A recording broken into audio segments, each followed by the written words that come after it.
حضرت یوسف علیہ السلام نے فرمایا قولا، آپ نے فرمایا ہی راودتنی عن نفسی، اس نے مجھ کو لبھایا کہ میں اپنی حفاظت نہ کروں، یعنی یہ مجھ سے فعل قبیح کی طلبگار ہوئی، میں نے اس سے انکار کیا اور میں بھاگا۔ عزیز مصر نے کہا یہ بات کس طرح سمجھی جا سکتی ہے؟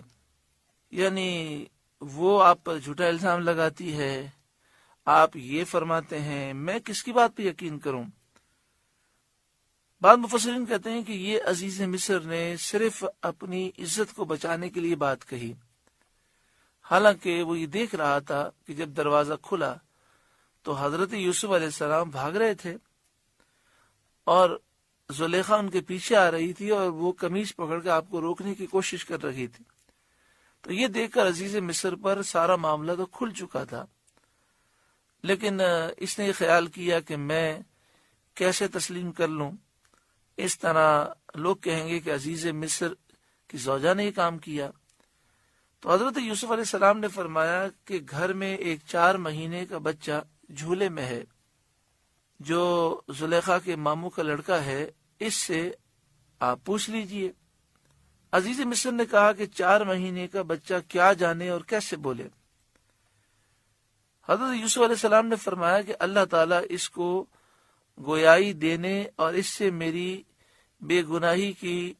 شہادت ادا کرا دینے پر قادر ہے۔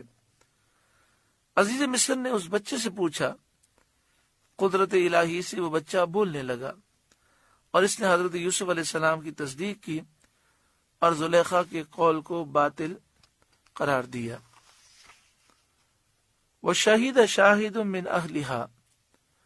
اور عورت کے گھر والوں میں سے ایک گواہ نے گواہی دی،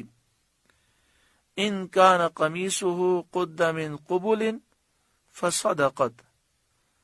اگر ان کا کرتا آگے سے چرا ہے، پھٹا ہے تو عورت سچی ہے، وَهُوَ مِنَ الْكَاذِبِينَ، اور انہوں نے غلط کہا۔ وَإِن كَانَ قَمِيصُهُ قُدَّ مِن دُبُرٍ، اور اگر ان کا کرتا پیچھے سے چاک ہوا، فَكَذَبَتْ وَهُوَ مِنَ الصَّادِقِينَ، تو عورت جھوٹی ہے اور یہ سچے۔ اس لیے کہ یہ حال صاف بتاتا ہے کہ حضرت یوسف علیہ السلام اس سے بھاگ رہے تھے اور زلیخا پیچھے سے پکڑتی تھی، اس لیے کرتا پیچھے سے پھٹا۔ فَلَمَّا رَأَىٰ قَمِيصَهُ قُدَّ مِن دُبُرٍ، پھر جب عزیز مصر نے ان کا کرتا پیچھے سے چرا دیکھا، پھٹا ہوا دیکھا، اور اس بات کو اس نے جان لیا کہ حضرت یوسف علیہ السلام سچے ہیں اور زلیخا جھوٹی ہے، قَالَ إِنَّهُ مِن كَيْدِكُنَّ، وہ بولا بے شک یہ تم عورتوں کا مکر و فریب ہے، ان کیدکن عظیم، بے شک تمہارا مکر و فریب بڑا ہے۔ بعض بزرگان دین اس موقع پر یہ لکھتے ہیں کہ یہاں یہ فرمایا گیا ان کیدکن عظیم، بے شک تم عورتوں کا مکر و فریب بڑا ہے،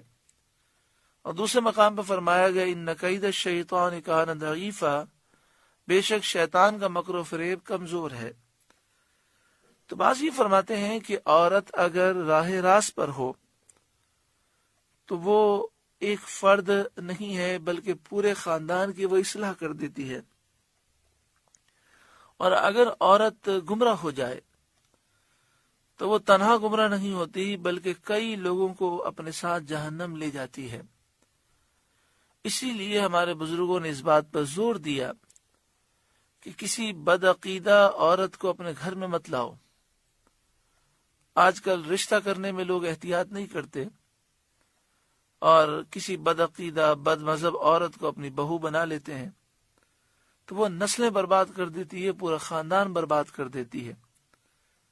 جب رشتہ طے ہو تو اس بات کو دیکھنا چاہیے، دولہے کو بھی دیکھیں، دلہن کو بھی دیکھیں، یعنی رشتہ طے کرنے سے پہلے سوچیں کہ وہ صحیح العقیدہ ہیں کہ نہیں ہیں، ان کا عقیدہ کیا ہے۔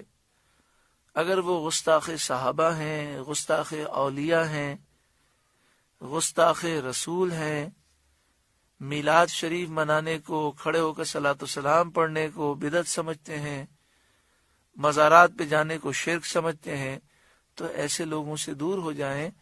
کیونکہ ایمان سب سے اہم چیز ہے۔